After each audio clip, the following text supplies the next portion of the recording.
آداب خواتین و حضرات، نوید اشفاق آج کی بات کے ساتھ۔ آج کا موضوع ہے بیسمنٹ۔ آج میں اپنے ایک دوست کی کہانی سناتا ہوں جن کا نام اکرم صاحب ہے۔ اکرم صاحب ایک بینک میں مینیجر تھے اور اپنا ذاتی 5 مرلے کا ان کا گھر تھا۔ 2 بچے ان کے، ایک بیٹا ایک بیٹی کالج میں پڑھتے تھے۔ اچھی زندگی گزر رہی تھی ان کی پاکستان میں، لیکن انہوں نے بھی دوسرے لوگوں سے متاثر ہو کر یا الٹی سیدھی کہانیاں سن کر ارادہ کیا کہ وہ پاکستان کو خیر آباد کہہ کر ٹرکی جائیں گے۔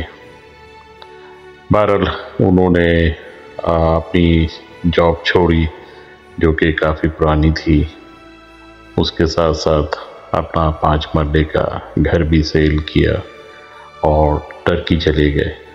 اب کیونکہ ان کے پاس اتنے پیسے نہیں تھے کہ وہ کوئی بہتر گھر لے پاتے، تو ایک اپارٹمنٹ کے بیسمنٹ میں ان کو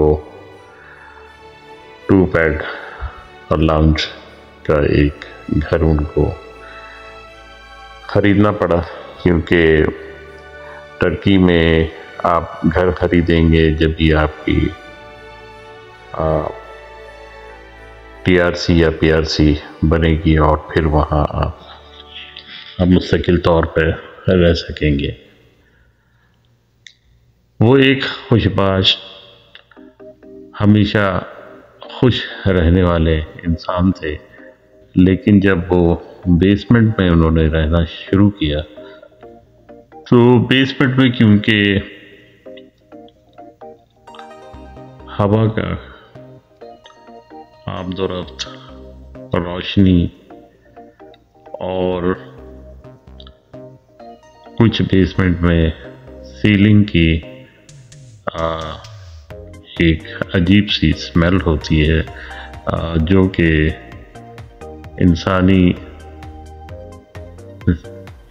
ذہن کے لیے، دماغ کے لیے بہتر نہیں ہوتا، اور انسان جو ہے کم روشنی، ہوا اور اس بدبو زدہ ماحول میں رہتے ہوئے ڈپریشن کا شکار ہو جاتا ہے۔ تو ان کے ساتھ بھی ایسے ہی ہوا۔ ایک تو ان کو گھر اس طرح کا ملا، پھر وہاں پہ زبان بالکل مختلف تھی، کسی کو انگلش یا کوئی بھی انٹرنیشنل زبان سوائے ٹرکی کے نہیں آتی تھی۔ پھر وہاں کا کھانا پینا، رہن سہن، ہر چیز بالکل مختلف تھی، جس کی وجہ سے وہ مزید ڈپریشن میں چلے گئے، اور اب ان کا حال یہ ہے کہ واپس پاکستان آنا چاہتے ہیں، لیکن وقت اور حالات ان کو اجازت نہیں دے رہی ہے کہ وہ پاکستان واپس آئیں، کیونکہ اب بچے بڑے ہو گئے ہیں، اسی ماحول میں رہنے کے عادی ہو گئے ہیں، اور کچھ چیزیں ظاہر ہے پاکستان سے بہتر ہے۔ امن و امان کی صورتحال، صفائی اور ڈسپلن ہے وہاں پہ، اور اس لحاظ سے تو کافی خوبصورت اور بہترین جگہ ہے، لیکن اکرم صاحب کے لیے وہ جگہ مناسب نہیں ہے۔ ان کا حال بالکل ایسے ہی ہو گیا ہے کہ جو دھوبی کا کتا ہوتا ہے، کہ نہ وہ گھر کا رہا ہے نہ گھاٹ کا۔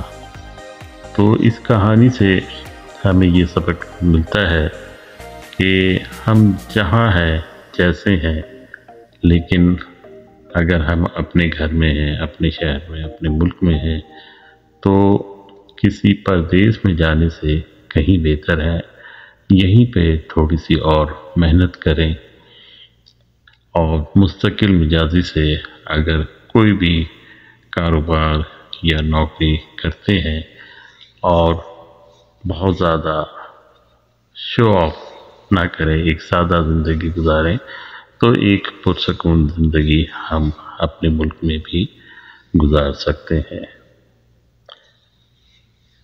اسی دعا کے ساتھ آپ جہاں رہیں تندرست رہیں، خوش رہیں، اور ایک دوسرے کا خیال کریں۔ آپ سب کا بہت بہت شکریہ۔ اللہ حافظ۔